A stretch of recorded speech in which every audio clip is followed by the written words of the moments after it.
Hello and welcome to What's That Behind You. Today we're going to be doing another debunking video, or you could call it an evidence for video. Reports throughout the UK have always stated that there could be, and most probably is, big cats or beasts on the moorlands or woodlands. Stories have passed through the ages of big cats prowling the woodland, but could these be the red-eyed monsters of lore? Or could there be a real explanation behind these beasts? Now, I will state an apology before we start today's episode. I may mispronounce a few names, so apologies in advance. I'm not a scientist, and I can state that I have a deep affection for cryptozoology, but some things just need a deeper dive. Because this is a video that puts a little bit of doubt back in the box. Well, let's start with some folklore.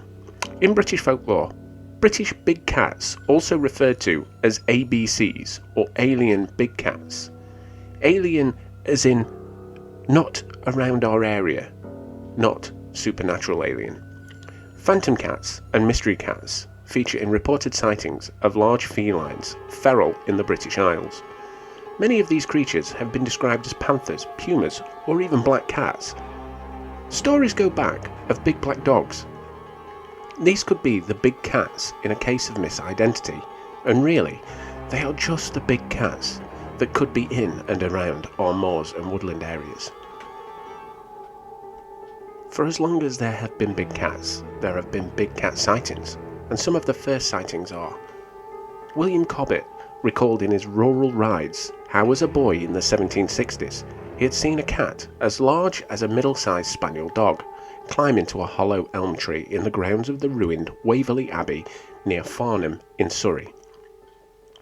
Later, in New Brunswick, he saw a Lucifer, a North American lynx, and it seemed to be just the cat I had seen at Waverley.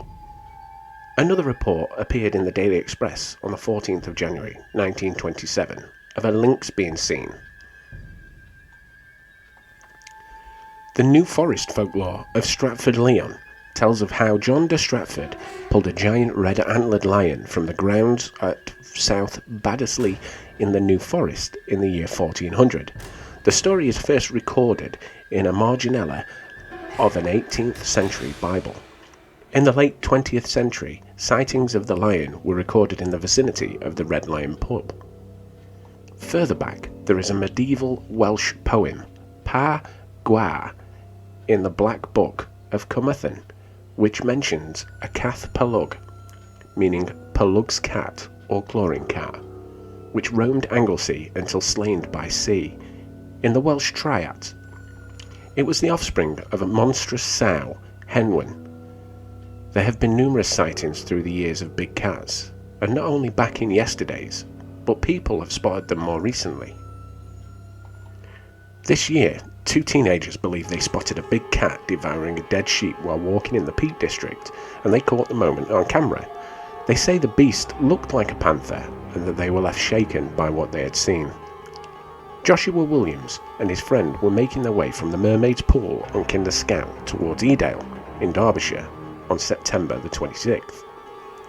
When they made their sighting, the pair captured the footage following a night of wild camping in the countryside. Now I'll show you that footage right now. Let me know what you think down in the comment. I can't tell what it is. Any noise?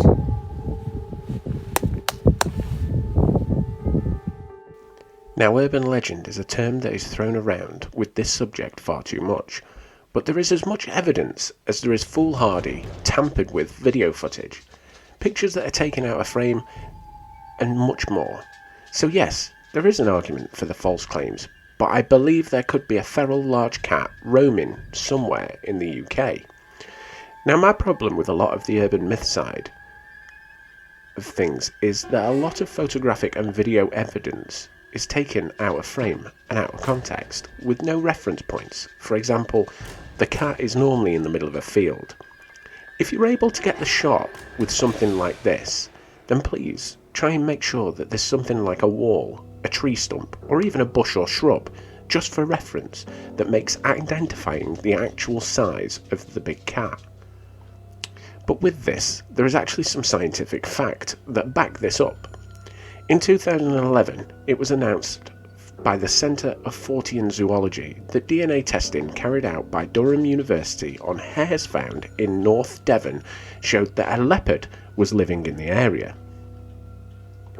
Going against this though, in 2012, it was announced that DNA testing on 2 deer carcasses found in Gloucestershire found only fox DNA, despite many locals reporting sightings and believing the deer had been killed by a big cat.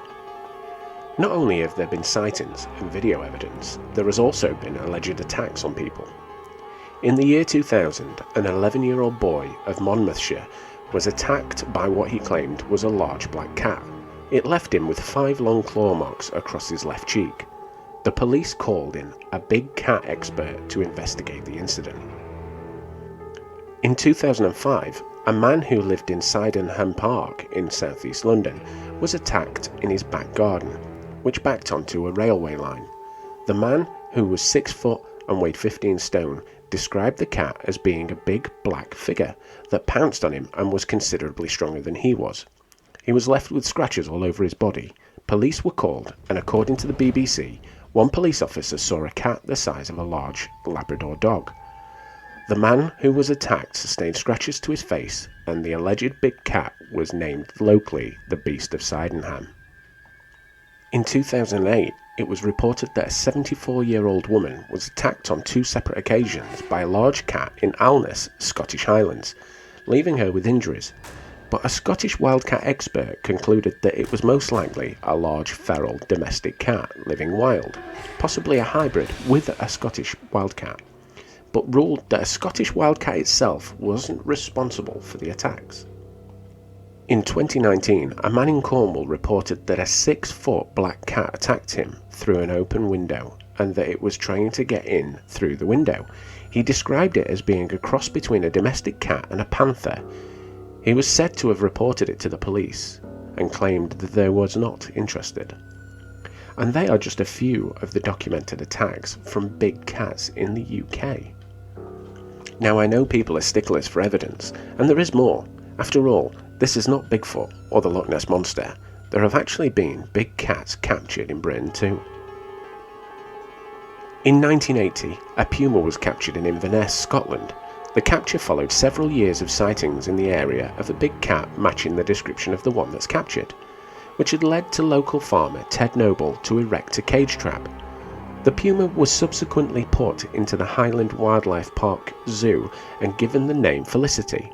When it died, it was stuffed and placed in Inverness Museum. Zoo director Eddie Orbill concluded that the animal had been tamed and might not have been released for long, noting that it enjoyed to be tickled. In 1991, a Eurasian lynx was shot near Norfolk. It had killed around 15 sheep within 2 weeks. The story was only reported in 2003, and the stuffed body of the lynx is allegedly now in possession of a collector. For many years, this incident was considered to have been a hoax, particularly by the hunting community. But in March 2006, a police report confirmed that the case was true. It was possibly and probably an escapee from a facility in the area that bred animals, including Eurasian lynx. In a well-reported 2001 case, a young female Eurasian lynx was captured alive by police and vets in Cricklewood, North London. After a chase across a school playing field and into a block of flats, it was placed in London Zoo and given the name Lara, before ultimately being transferred to a zoo in France to breed. The captured lynx was found to be only 18 months old, although considerably larger than the average domestic cat. Now, with all of the evidence for this, it's a hard case not to prove. But of all this, what are my own thoughts? Well, since the beginning of this channel, I do appreciate being proven wrong, but this is one that I have already got faith in, as there are still many illegal big cat pets in the UK. With this, the cats are always going to get too big and outstay their welcome in some family homes. So what's a person to do when they have no papers or legitimate ownership? They can't just hand them into a zoo or a sanctuary like a responsible person. A lot of these people just let them go into the wilds. For me, I think this and the evidence of them going out into the fields and woodlands and moorlands of the UK, prowling and taking down cattle and livestock, is enough for me to believe they are out there.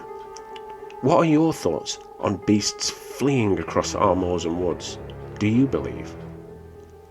After all this, I want you to know that no matter the crunching of leaves while walking through the woods, or the hiss or roars you hear when pounding the moors, remember one thing: don't be afraid of what's behind you.